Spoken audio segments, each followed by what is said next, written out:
Hello everyone, आप सब कैसे हैं? मैं उम्मीद करता हूं कि बहुत अच्छे होंगे और अपनी पढ़ाई को बहुत अच्छे से कर रहे होंगे। मैं Akash Kumar Bhadana ICT virtual classroom में आपका बहुत-बहुत स्वागत करता हूं मेरे प्यारे बच्चों। और जैसा आपको पता है कि हमारी 10th क्लास है और हम लोग देख रहे हैं भारत और समकालीन विश्व सेकंड हमारी बुक है और उसी में हमारी यूनिट जो है आपके प्रारंभ वर्ग की 4 यूनिट आपका औद्योगिकरण को हम लोग पढ़ रहे हैं। औद्योगिकरण का इतिहास आपका क्या रहा है, कैसी उसकी पृष्ठभूमि थी, औद्योगिकरण है क्या, मनुष्यीकरण का दौर क्या था, मजदूर पर प्रभाव किस प्रकार पड़ा, कैसे उससे पहले का समय था, कौन कौन सी समस्याएं अब आपकी उत्पन्न हो रही थी भारत में, क्या इसकी स्थिति थी और जब आपके ब्रिटिशर आए तो उस समय क्या स्थिति हो गई। इन सारी चीज़ों को हम लोगों को बहुत अच्छे से एक-एक करके सबको हमको देखना है, सबको इनको पढ़ना है, ताकि हम इन सारी चीज़ों को बहुत अच्छे से पढ़ चुके हैं, बहुत अच्छे से समझ चुके हैं। अभी तक जितने भी इसमें लेक्चर हुए हैं, लेक्चर के दौरान आप लोगों ने घर जाकर सभी बच्चों ने रिवीजन किया होगा, मेरी ऐसी उम्मीद है। और रिवीजन के वक्त अगर कोई भी आपको समस्या आई हो, कोई भी आपको डाउट आया हो बच्चों, तो आप लोग अपना डाउट, अपना प्रश्न आप मुझसे पूछ सकते हैं, कोई भी स्कूल का कोई भी बच्चा। अगर आपका कोई डाउट है, कोई आपका प्रश्न है, तो आप हमसे लाइव जुड़कर चैट के माध्यम से आप अपना डाउट, आप अपना प्रश्न, आप अपना कमेंट हमसे पूछ सकते हैं बच्चों। चलिए, अगर आपका डाउट नहीं है तो हम चलते हैं सीधा डिजिटल बोर्ड की तरफ। देखिए बच्चों, आपको ध्यान देना है कि हम किस तरह से इन सब चीज़ों को बहुत अच्छे से समझ सकते हैं और बहुत अच्छे से हम लोग इसको देख सकते हैं। इन सारी चीज़ों पर हम लोगों को आपका बात करना है और उसको हमको आपका समझना है। चलिए सभी बच्चे ध्यान देंगे। जैसा कि मैं देख पा रहा हूँ कुछ बच्चे अपनी क्लास में उछल कूद कर रहे हैं। कृपया उछल कूद ना करें, सीधी तरफ मुंह करके बैठिए और सामने देखिए। ठीक है? चलिए, 4 यूनिट है इसमें फैक्ट्रियों का आना। अब हम बात कर रहे हैं कि फैक्ट्रियां जो आ रही थी उसका क्रम हम लोग आपका देख रहे हैं। किस तरह से फैक्ट्रियां आ रही थी, क्या उन सब की चीजें हैं, इनको हमको आपको देखना है। देखिए, बम्बई में पहली कपड़ा मिल 1854 में लगी। अब ध्यान देना है, ये बड़ा इंपॉर्टेंट है, आपका जीएस का क्वेश्चन भी हो गया, प्लस आपको एक याद रखना है, ये आपका प्रश्न तो है प्लस जनरल नॉलेज का भी आपका प्रश्न है कि सबसे पहले कपड़ा मिल की स्थापना कहाँ हुई थी। जब आपके क्विज कंपटीशन होते हैं तो ऐसे प्रश्न आपसे अक्सर पूछे जाते हैं, तो उन सभी प्रश्नों का उत्तर और संग्रहण हम लोगों को आपका कर कर रखना है बच्चों। ठीक, 2 साल बाद उसमें उत्पादन होने लगा और कह रहे कि 1854 में लगी और 55 और 56 के लगभग उसमें क्या हुआ, जिसका प्रोडक्शन था वो होने लग गया था बच्चों। ठीक, अब देखिए 1862 तक वहां ऐसी 4 मिलें काम कर रही थीं, उनमें 94,000 तकलियों और 2,150 करघे थे। उसी समय बंगाल में जूट मिलें खुलने लगी थी। अब देखिए, कह रहे कि ये नंबर्स में तो आपकी तकलियां थी, जिस तरह से उन पर धागा बनता था, और इतने क्या थे आपके करघे थे। क्लियर है? और आप देखेंगे कि बंगाल में जो था आपकी जूट मिल थी वो भी आपकी खुलने लग गई थी। वह देश की पहली मिल थी 1855 में और दूसरी 7 साल बाद 1862 में चालू हुई। उत्तरी भारत का एंगल मिल 1860 के दशक में कानपुर में खोली। इसके साल भर बाद अहमदाबाद की पहली कपड़ा मिल भी चालू हो गई। 1874 में मद्रास में पहली कताई और बुनाई मिल आपका खोली गई। कब खोली गई? 1800 आपके 74 में पहली कताई और बुनाई जो मिल है वो आपका खोली गई। ये उद्योग कौन लगा रहा था? उन्हें उनके लिए पूंजी कहाँ से आ रही थी? मिलों में काम करने वाला कौन था? अब कह रहे कि उद्योग में इन उद्योगों को कौन स्टैब्लिश कर रहा था, यानी कि जो आपका मिल लग रही है, आपकी कताई की, बुनाई की, सूत कपाई की, इनको कौन स्टेबल कर रहा था? और इसमें जो पैसा यानी कि पूंजी जो एसेट थी उसको कौन लगा रहा था? और मिलों में काम करने वाले लोग कौन थे? क्या आप जानते हैं इनके बारे में? आइए इन सभी के बारे में हम लोग आपका एक साथ मिलकर बहुत अच्छे से हम लोग पढ़ते हैं। लेकिन उससे पहले एक छोटा सा चित्र नंबर 16 हम लोग आपका देखते हैं। देखिए, जमशेदजी भोये। जी भोये एक पारसी बुनकर के बेटे थे। अपने समय के बहुत सारे लोगों की तरह उन्होंने भी चाइना के साथ व्यापार और जहाजरानी का काम किया। देखिए, व्यापार तो समझ आया होगा आपको, जहाजरानी का समझ आता है? जितना भी आपका ये जहाज वगैरह होते हैं, आपके शिप वगैरह होते हैं, इसका जो आपका ट्रेड था, इस तरह में जो काम होते थे ट्रांसपोर्टेशन का, इस तरह की बात कर रहे हैं। उनके पास जहाजों का एक विशाल बेड़ा था। अंग्रेजी और अमेरिकी जहाज कंपनी के साथ प्रतिस्पर्धा के कारण 1850 के दशक तक उन्हें सारे जहाज बेचने पड़े। यानी कि जो कंपटीशन में वो क्या हो गए थे, आपका पिछड़ गए थे, और जिसके कारण उनको अपने सारे जो जहाज थे वो आपका उनको बेचने पड़े। अब देखिए, प्रारंभिक उद्यमी यानी कि इनिशियल स्टेज के जो उद्यमी होते हैं वो किस तरह से अपनी चीजें कर रहे थे, थोड़ा उनको आपका ध्यान देना है। देखिए, देश के विभिन्न भागों में तरह तरह के लोग काम करने लगे थे। आइए देखते हैं ये लोग कौन थे। बहुत सारे व्यावसायिक समूह का इतिहास चीन के व्यापार के जमाने से चल रहा था। जैसा कि पिछले साल की किताब में हमने पढ़ा था, 18वीं सदी के आखिर से ही अंग्रेज भारतीय अफीम का चाइना को निर्यात करने लगे थे। अब आप देखेंगे, जब 18वीं सदी आपकी सेंचुरी प्रारंभ हो रही थी तो क्या हो रहा था, अंग्रेज जो थे और भारतीय क्या कर रहे थे, अफीम का ट्रेड किसको कर रहे थे, निर्यात। मतलब हम अपने पास से ये सारी चीजें उनको भेज रहे थे, किसको, चाइना को। क्योंकि जो बिहार वाला जो आपका रीजन है, अवध वाला जो पार्ट है, इस वाले रीजन के अंतर्गत आप देखेंगे बहुत बड़ी मात्रा में अफीम की खेती आपका की जाती थी। आज भी की जाती है, लेकिन इतना बड़े मात्रा नहीं थी, क्योंकि जब ब्रिटिश भारत था उस समय उन किसानों से मजबूरन और आपका जबरदस्ती ये आपकी अफीम की खेती कराई जाती थी। उसके बदले में वे चीन से चाय खरीदते थे। यानी कि अफीम के बदले में क्या मिलती थी उनको, आपका ध्यान देना है बच्चों, उनको चाय मिलती थी जो इंग्लैंड जाती थी।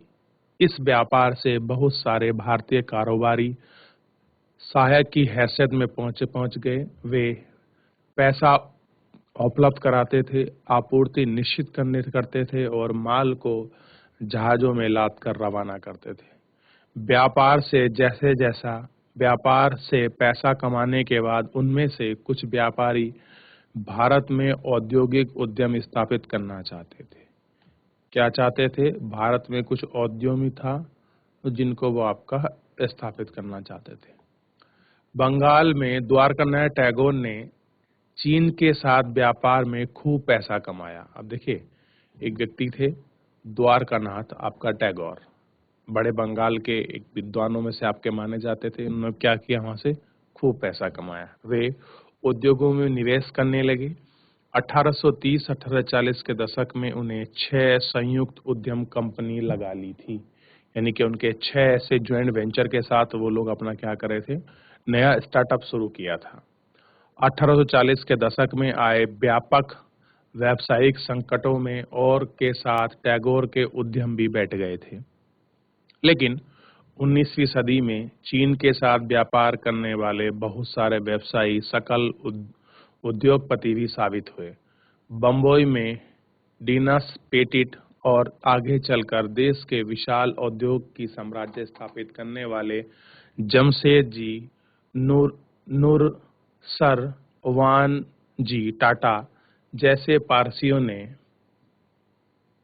आंशिक रूप से चीन को निर्यात करे और आंशिक रूप से इंग्लैंड को कच्ची कपास निर्यात करके आपका पैसे कमा रहे थे। यानी कि जितने भी उस समय के बड़े ट्रेडर थे या जो जमशेदजी जो आपके टाटा रहे हैं, उन्होंने किस तरह से आपका पूंजी को इकट्ठा किया, एकत्रित किया, आप उसको देख सकते हैं, आप इसको समझ सकते हैं कि किस तरह से वो अपना पैसा कमा रहे थे। ठीक, 1719 में कलकत्ता में देश की पहली जूट मिल लगने वाली मालवाड़ी व्यवसायी सेठ हुकुमचंद ने भी चीन के साथ व्यापार किया। यही काम प्रसिद्ध उद्योगपति जेडी बिरला के पिता और दादा ने भी किया। क्या किया? जेडी बिरला के जो पिता थे और दादा थे, उन्होंने भी सेम यही काम किया। आइए थोड़ा सा कुछ चीजें हैं उनके विषय में हम लोग आपका पढ़ लेते हैं। अब देखिए, ये रहे आपके द्वारकानाथ टैगोर। जब हम लोग भारत की हिस्ट्री पढ़ेंगे, इंडियन हिस्ट्री, तो उसमें द्वारकानाथ को भी आप उनका कुछ योगदान है आपके सामाजिक चीजों को सुधार करने में।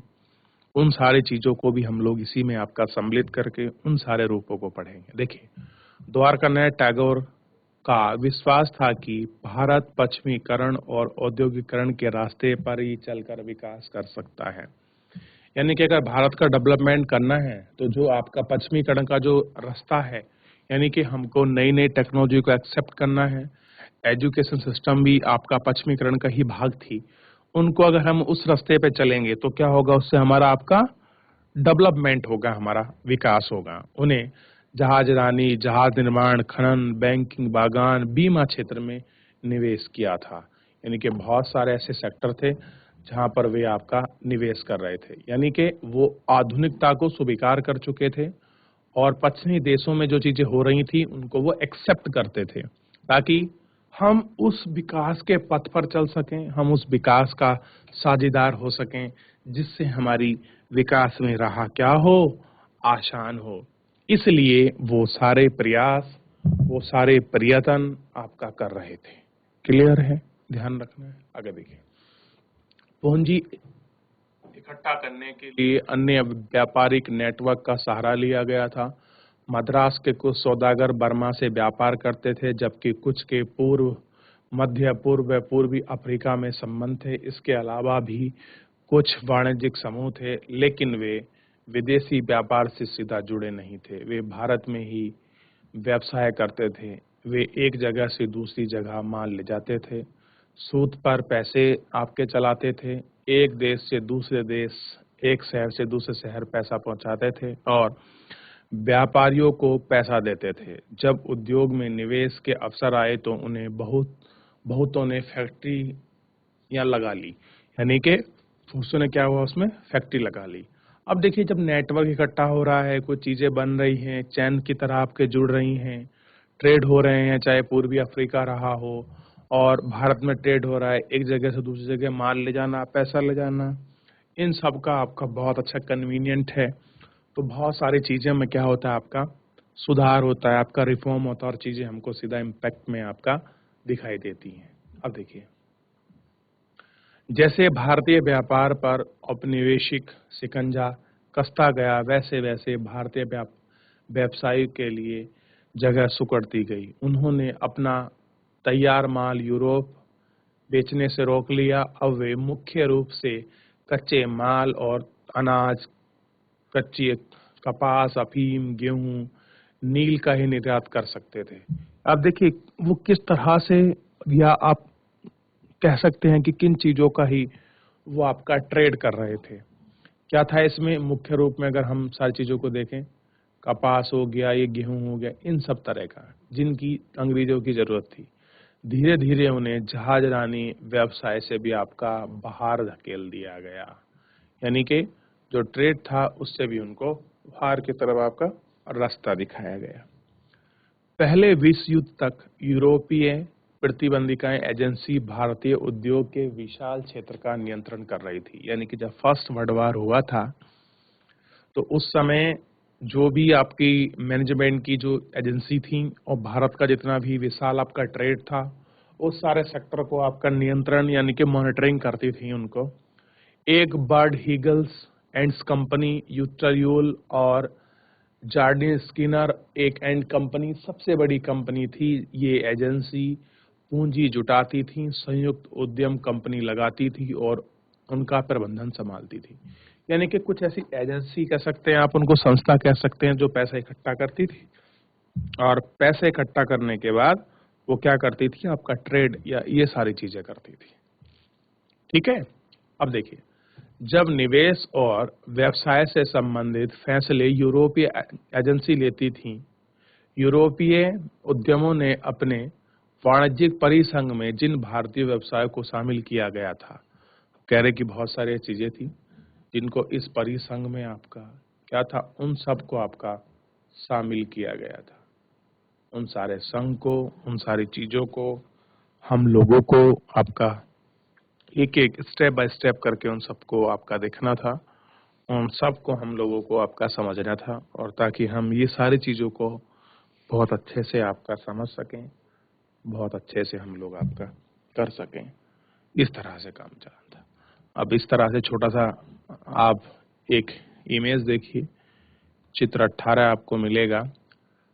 साझेदारों की टोली, JN Tata, RD Tata, sir RJ Tata और सर JD आपका टाटा।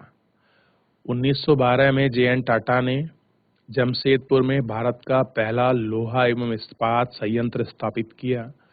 भारत में लोहे एवं इस्पात उद्योग कपड़ा उद्योग के बाद काफी शुरू हुआ, यानी कि जो लोहा इस्पात था वो कपड़ा उद्योग इत्यादि के सबके काफी बाद का ये दौर रहा है जब ये शुरू हुआ है।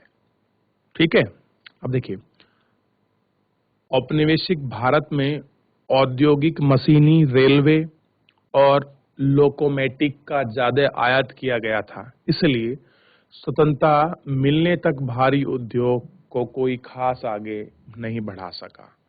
क्या नहीं हो सका? कोई खास जो आगे जो आपको ग्रोथ करनी थी या उसको जो बढ़ावा देना था वो खास नहीं हो सका। फैक्ट्रियां होंगी तो मजदूर भी होंगे। फैक्ट्रियों के विस्तार से मजदूरों की मांग बढ़ने लग गई थी। 1901 में फैक्ट्रियों में 5,84,000 मजदूर काम करते थे। 1946 तक ये बढ़कर 24,36,000 हो चुकी थी। ये मजदूर कहाँ से आए थे?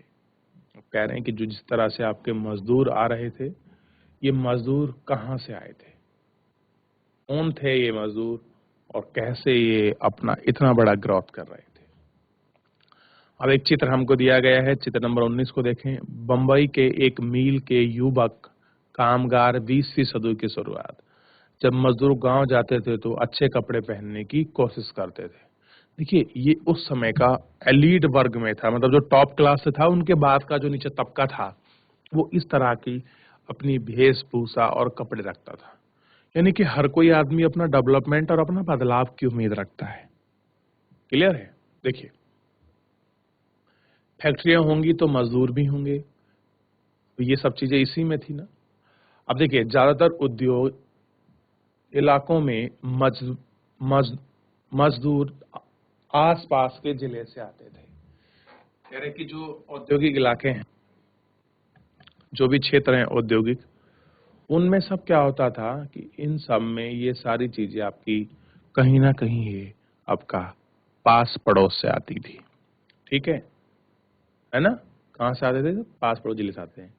जिन किसानों कारीगरों को गांव में काम नहीं मिलता था, वे औद्योग केंद्र की तरफ जाने लगे थे। 1911 में बंबई के सूती कपड़ा उद्योग में काम करने वाले 50% से ज्यादा मजदूर पास तक रत्नागिरी जिले से आए थे। कानपुर के मिलों में काम करने वाले ज्यादातर कानपुर के पास ही गांव से आते थे। मील मजदूर बीच बीच में अपने गांव जाते रहते थे। वे फसल कटाई व त्योहारों के समय में गांव लौट जाते थे, यानी कि जब कोई फेस्टिवल होता था, और आप ये कह सकते हैं कि जब उनकी फसल कटाई होती थी, जो आपके किसान थे वो अपना गांव क्या था आपका लौट जाते थे। ठीक, बाद में जब नए कामों की खबर फैली तो दूर दूर से भी लोग आने लगे। एग्जाम्पल के लिए संयुक्त प्रांत के लोग बंबई में कपड़ा मिलों और कलकत्ता के जूट मिलों में काम करने के लिए पहुंचे। संयुक्त आप प्रांत जानते हो बच्चों? संयुक्त प्रांत यानी कि उत्तर प्रदेश का पुराना नाम है संयुक्त प्रांत। वहां से कहाँ जा रहे थे लोग? बंबई। और कहाँ जा रहे थे आपका? कलकत्ता, यानी कि संयुक्त प्रांत से। उस समय का उत्तर प्रदेश को ही आपका संयुक्त प्रांत का नाम दिया जाता था। सबसे पहले आपको पता होगा कि उत्तराखंड का जो पार्ट बना है वो भी यूपी से था, मध्य प्रदेश भी से अलग हुआ है, और कुछ स्टेट हैं जो इनसे अलग हुए हैं, ये ध्यान रखना है। नौकरी पाना हमेशा मुश्किल था, हालांकि मीलों की संख्या बढ़ती जा रही थी और मजदूरों की मांग भी बढ़ती जा रही थी, लेकिन रोजगार चाहने वालों की संख्या रोजगार के मुकाबले हमेशा ज्यादा रहती थी। मीलों में प्रवेश भी निषेध था। उद्योगपति नए म- मजदूरों की भर्ती के लिए एक जावा रखते थे। जावर कोई पुराना और विश्वस्त कर्मचारी होता था। वह अपने गांव से लोगों को लाता था, उन्हें काम का भरोसा देता था, उन्हें शहर में जमाने के लिए मदद कर देता था और मुसीबत के समय पैसे देता था। जब जावर ताकतवर और मजबूत व्यक्ति बन गए थे तो बाद में जावर मदद के लिए पैसे व तोहफों की मांग करने लगे और मजदूरों की जिंदगी को नियंत्रित करने लगे। समय के साथ फैक्ट्री मजदूरों की संख्या बढ़ने लगी, लेकिन जैसे ही आप देखेंगे कुल औद्योगिक श्रम शक्ति का अनुपात बहुत छोटा था। यानी जो कुल औद्योगिक श्रम शक्ति थी, उसका जो अनुपात था वो आपका क्या हो गया था, बहुत छोटा हो गया था। ठीक है। अब ये एक फोटो है जॉब बॉय का, जो लोगों को जावर जो आपका जॉब दिवाता था। इसकी फोटो देखिए, किस तरह से इनका अंदाज था और किस तरह से ये लोगों की हेल्प कह लीजिए या आप उनको काम दिवाने की जरूरत को देख लीजिए, किस तरह से करवाते थे। एक छोटा सा हमको स्रोत मिला है, इस स्रोत के माध्यम से आइए कुछ हम पढ़ते हैं और सीखते हैं कि मजदूर अपने बेटों को मील में काम करने पर रखवाने के लिए जावर को पैसे देते थे। मील मजदूर शारीरिक और भावनात्मक रूप से उसके गांव के गहरे तौर पर जुड़े होते थे। वहां गांव जाकर फसल की कटाई करता था। कोंकणी लोग, यानी कि कोंकणी जो आपका कर्नाटक वाला रीजन है, लोग धान काटने और घाटी यानी कि आप गन्ने काटने के लिए गांव जाते थे। यह एक स्वीकृत व्यवस्था थी। इसके लिए मिल मील वाली छुट्टी आपका देते थे। मेना और नीरा, अदरकरण, इन सबको आप थोड़ा सा आपका देख लीजिए कि अहमदाबाद मील में किस तरह से कटाई करती औरतें थी, किस तरह से कटाई हो रही है। ये आप एक चित्र थोड़ा सा देख सकते हैं और इसको समझ सकते हैं बच्चों कि ये चीजें किस तरह से हो रही हैं और क्या है।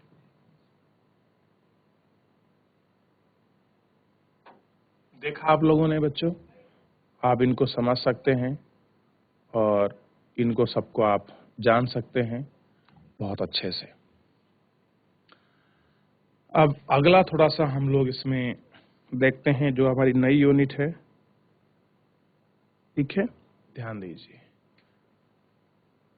भारत में औद्योगिक उत्पादन क्या करना है, भारत का जो औद्योगिक उत्पादन है उसको थोड़ा सा देखना है। क्या है औद्योगिक उत्पादन की दृष्टि को थोड़ा सा हम लोग वो आपका देखेंगे, क्या सारी चीजें हैं और इन सारी चीजों को हम लोग आपका समझ सकते हैं। भारत में औद्योगिक उत्पादन पर वर्चस्व रखने वाले यूरोपीय प्रबंधकीय एजेंसी की कुछ खास तरह के उत्पादन में दिलचस्पी थी। उन्हें औपनिवेशिक सरकार से सस्ती कीमत पर जमीन लेकर चाय व कॉफी के बागान लगाए और खनन, नील व जूट व्यवसाय से पैसे का निवेश किया। इनमें से ज्यादातर ऐसे उत्पादक थे जिनकी भारत में बिक्री के लिए बल्कि मुख्य रूप से निर्यात की आवश्यकता होती थी। क्या होती थी आपकी? मुख्य रूप से आपकी निर्यात की व्यवस्था होती थी। ठीक। अब देखिए, 19वीं सदी के आखिर में जब भारतीय व्यवसाय उद्योग लगाने लग गए थे तो उन्हें भारतीय बाजार में मैनचेस्टर की बनी चीजों से प्रतिस्पर्धा नहीं। अब देखिए, जो आपका ब्रिटेन का जो आपका मैनचेस्टर शहर था, वहां से जो आपकी कंपटीशन में जो चीज बनाई जाती थी, भारत का जो चीज थी वो आपका उन सबसे आपका कंपटीशन नहीं कर पा रहे थे।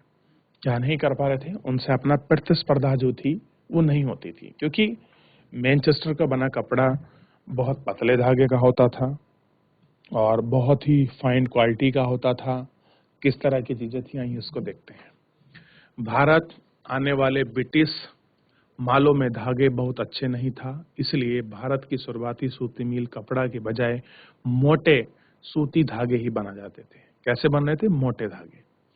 जब धागों का आयात किया गया था तब वह हमेशा बेहतरीन किस्म का था, इसलिए भारतीय कताई मिलों में बनने वाले धागों का भारत के हथकरघा बुनकर इस्तेमाल किया करते थे या उन्हें चीन का निर्यात कर दिया जाता था। या तो उन्हें खुद अपने यूज में लाते थे या क्या करते थे, फिर उनको आपका जो था उसको निर्यात भी आपका कर दिया करते थे, ताकि ये सारी चीजें दिखाई दें और पता रहे कि किस तरह की क्या चीजें हैं।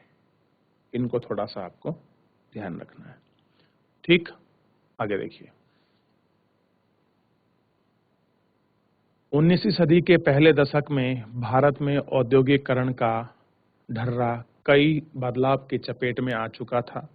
स्वदेशी आंदोलनों को को गति मिलने से राष्ट्रवादियों ने लोगों को विदेशी कपड़े के बहिष्कार में प्रेरित किया। औद्योगिक समूह अपने सामूहिक हितों की रक्षा करने के लिए संगठित हो गए थे। उन्हें आयात शुल्क बढ़ाने तथा अन्य रियायतों को देने के लिए सरकार पर दबाव डाला। 1906 के बाद चीन भेजने वाले भारतीय धागों के निर्यात में भी कमी आने लग गई थी। चीनी बाजार में चीनी और जापान की मिलों का उत्पादन छा गया था। फलस्वरूप भारत के उद्योगपति धागे की बजाय कपड़े पहनने लगे थे। 1900 से 1912 के भारत में सूती कपड़ा उद्योग का उत्पादन 2 गुना हो चुका था। तब तक औद्योगिक विकास धीमा रहा। युद्ध के एक बिल्कुल नई स्थिति पैदा कर दी गई।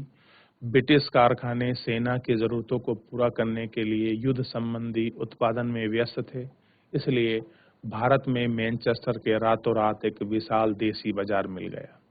क्या था कि ब्रिटिश कारखाने सेना की जरूरतों को पूरा करने के लिए युद्ध संबंधी उत्पादन में व्यस्त थे, यानी कि जितना भारत में ब्रिटिश संबंधी उत्पादन हो रहा था वो सारी चीजें ब्रिटिशरों में लग जाती थी, उनकी सेनाओं में। और जो इंग्लैंड का मैनचेस्टर से जो आपका कपड़ा आता था उसने क्या कर लिया, उसने आके पूरा मार्केट को, पूरे बाजार को अपने आप में पूरा कैप्चर कर लिया। ठीक, भारतीय बाजारों को रातों रात एक विशाल देसी बाजार मिल गया और इस तरह से पूरी भारतीय बाजार कैप्चर हो गया।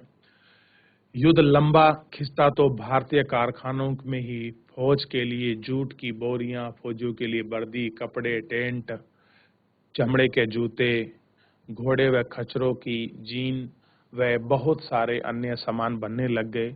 नए कारखाने लग गए। पुराने कारखाने कई पालियों में आपके चलने लगे। बहुत सारे नए मजदूरों को काम पर रखा गया। हर एक को पहले से भी ज्यादा समय तक काम करना पड़ता था। युद्ध के दौरान औद्योगिक उत्पादन तेजी से बढ़ रहा था, यानी कि जो आपका ट्रेड हो रहा था औद्योगिक उत्पादन में, उसकी स्पीड को अगर हम देखें तो उसकी स्पीड बहुत ज्यादा थी, यानी कि उत्पादन बहुत अच्छे से बढ़ रहा था।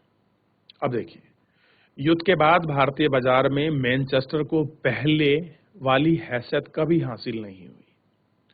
आधुनिकीकरण न कर पाने और अमेरिका, जर्मन व जापान के मुकाबले कमजोर पड़ने के कारण ब्रिटेन की अर्थव्यवस्था चरमरा गई।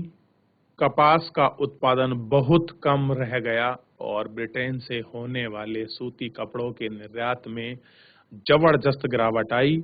उपनिवेशों में विदेशी उत्पादकों को हटाकर स्थानीय उद्योगपति ने घरेलू बाजारों पर कब्जा कर लिया और धीरे धीरे अपनी स्थिति मजबूत कर ली।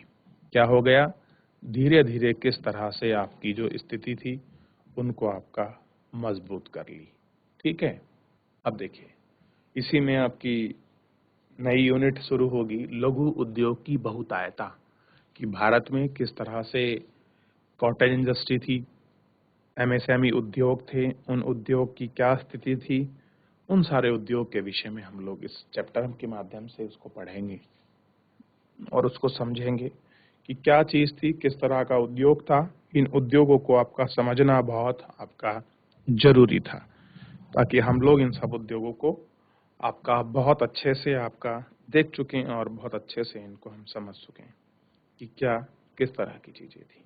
ठीक है, देखिए, हालांकि युद्ध के बाद फैक्ट्रियां उद्योग में लगातार इजाफा हुआ, लेकिन अर्थव्यवस्था में विशाल उद्योग का हिस्सा बहुत छोटा था। यानी कि जो हमारी इकोनॉमी थी, अर्थव्यवस्था थी, उसमें जो इंडस्ट्री थी, उद्योग का था, उनका अगर हिस्से की बात करें वो कैसा था, बहुत छोटा था। उनमें से ज़्यादातर 1911 में 67% बंगाल और बम्बई में स्थित थे। बाकी पूरे देश में छोटे छोटे स्तर पर उत्पादन का ही दबाव बढ़ रहा था।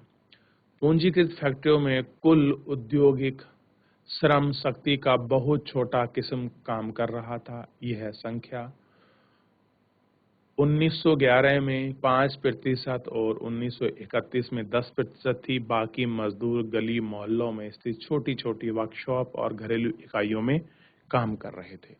यानी कि सब लोग अपने अपने जगह, अलग अलग जगह अपने काम में, अपने प्रोडक्शन को उत्पादन करने के लिए उसमें आपका लगे हुए थे बच्चों। तो अभी जितना ये हमने प्रोडक्शन के विषय में पढ़ा है, उसको देखा है, हस्तकरघा को पढ़ रहे थे, औद्योगिक जो इकाई हैं उनकी किस तरह से स्थापना हो रही थी, इस विषय को हमने देखा है। क्या क्या चीजें हैं, किस तरह से इनका चलन हो रहा है, इन सब को देखने के बाद कोई ऐसा आपके मन में प्रश्न, जिज्ञासा उठती है, कोई चीज आपको समझ नहीं आई है, तो मेरे प्यारे बच्चों, आप लोग हमसे लाइव जुड़कर चैट के माध्यम से आप अपना प्रश्न, आप अपनी क्वेरी, आप अपना डाउट हमसे पूछ सकते हैं। कोई भी स्कूल का कोई भी बच्चा, अगर कोई आपका डाउट है, कोई आपका कमेंट है, कोई क्वेरी है, तो आप मुझसे पूछ सकते हैं।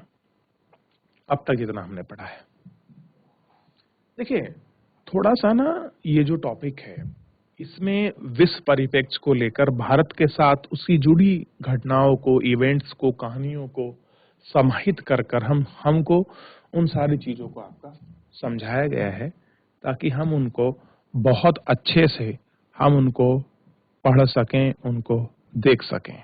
क्लियर है?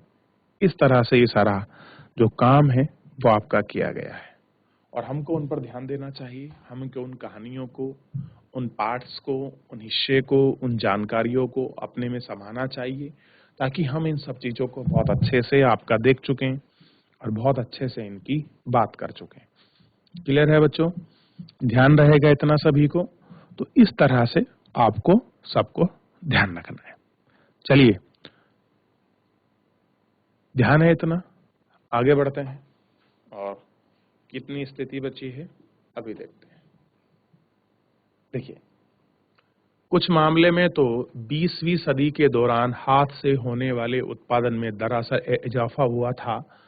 यह बात हस्तकरघा क्षेत्र के बारे में भी सही है, जिसने हमने पीछे चर्चा की। सस्ते मशीन, निर्यात, धागे ने 19वीं सदी में कताई उद्योग को खत्म कर दिया, लेकिन तमाम समस्याओं के बावजूद बुनकर अपना व्यवसाय किसी तरह चला रहे थे।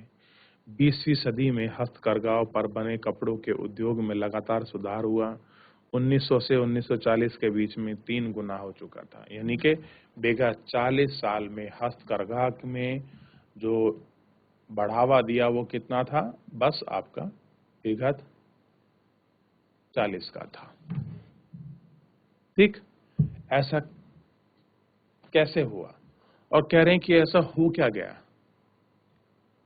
कि ये सारी चीजें इस तरह से हो गई, और इस तरह का जो बढ़ाव था वो देखने को मिला। इसके पीछे आंशिक रूप से तकनीकी बदलाव का हाथ था। अगर लागत में बहुत ज्यादा इजाफा ना हो तो उत्पादन बढ़ सकता हो। हाथ से काम करने वालों की को नई तकनीकी अपने में परेशानी नहीं थी। इसलिए 20वीं सदी दूसरे दशक तक आते आते हम ऐसे बुनकरों को देख सकते हैं जो फ्लाई शटल वाले करघों का इस्तेमाल करते थे। इससे कामगारों का उत्पादन की क्षमता बढ़ी, उत्पादन तेजी से हुआ और श्रम की मांग में कमी आई। 1941 तक 1941 तक भारत में 35% से ज़्यादा हथकरघा में फ्लाई शटल लगे होते थे। आपका त्रावणकोर, मद्रास, मैसूर, कोच्चि, बंगाल आदि क्षेत्रों में ऐसे हस्तकरघा 70 से 80% तक थे। इसके अलावा कई छोटे-छोटे सुधार किए गए, जिनसे बुनकरों को अपनी उत्पादकता बढ़ाने और मीलों से मुकाबला करने में मदद मिली। एक शब्द हमको बार-बार मिला है, फ्लाई शटल। आइए इसको देखते हैं। नया शब्द है फ्लाई शटल। ये है रस्सियों और पुलियों के जरिए चलने वाले एक यांत्रिक औजार है। बुनाई में इस्तेमाल किया जाता है। यह 36 धागों यानी कि ताना वो लंबे धागे में पिरो देते हैं। शटल का आविष्कार से बुनकरों को बड़े करघे चलाने और चौड़े आरस का कपड़ा बनाने में काफी मदद मिलती है। तो देखिए किस तरह की नई नई चीजें आपके यहाँ डेवलप हो रही थी और हम लोग इस डेवलपमेंट को समझ रहे हैं और इस डेवलपमेंट को हम लोग आपका पढ़ रहे हैं। ठीक है, तो हमको इन सारे डेवलपमेंट, इन सारे प्रोसेस को हम लोगों को बहुत अच्छे से पढ़ना था और इसको समझना था। तो बच्चों, आज के इस आपका लेक्चर के अंतर्गत हमने उद्योग के संबंधित सारी चीज़ों को पढ़ा, जो आपके लघु उद्योग थे, एमएसएमई उद्योग थे, आपके हस्तकरघा थे, किस प्रकार से वे सारे उद्योग आपके चल रहे थे, कौन-कौन सी समस्याएं इनमें आ रही थी और कैसे हम लोगों ने अपना घरेलू मार्केट को स्थापित किया और किस तरह से हम कंपटीशन में उतरे, किस तरह से हमको बढ़ावा मिला और किस तरह से इसमें लोग काम करने लग गए थे और बहुत सारी समस्याएं, उन सब चीज़ों को हमने बहुत अच्छे से अपने इस लेक्चर के माध्यम से इनको पढ़ा है, समझा है, देखा है। मैं उम्मीद करूंगा कि मेरे प्यारे सभी बच्चे इस लेक्चर को भी घर पर जाकर एक बार अवश्य रिवीजन करेंगे। कोई चीज़ ऐसी है जो आपको समझ नहीं आई है तो कृपया आप लोग लाइव जुड़कर चैट के माध्यम से आप अपनी क्वेरी, अपना प्रश्न मुझसे पूछ सकते हैं, कोई भी स्कूल का कोई भी बच्चा। तो मैं उम्मीद करता हूं कि मेरे प्यारे बच्चों ने सभी लेक्चर को अच्छे से पढ़ लिया होगा। कोई डाउट है तो आप मुझसे पूछिए, नहीं तो आज के लिए इतना ही। मिलते हैं नेक्स्ट लेक्चर में। तब तक अपना ध्यान रखिए, स्वस्थ रहिए और अपनी पढ़ाई को बहुत अच्छे से करते रहिए। मुझसे जुड़ने के लिए आपका बहुत बहुत धन्यवाद बच्चों।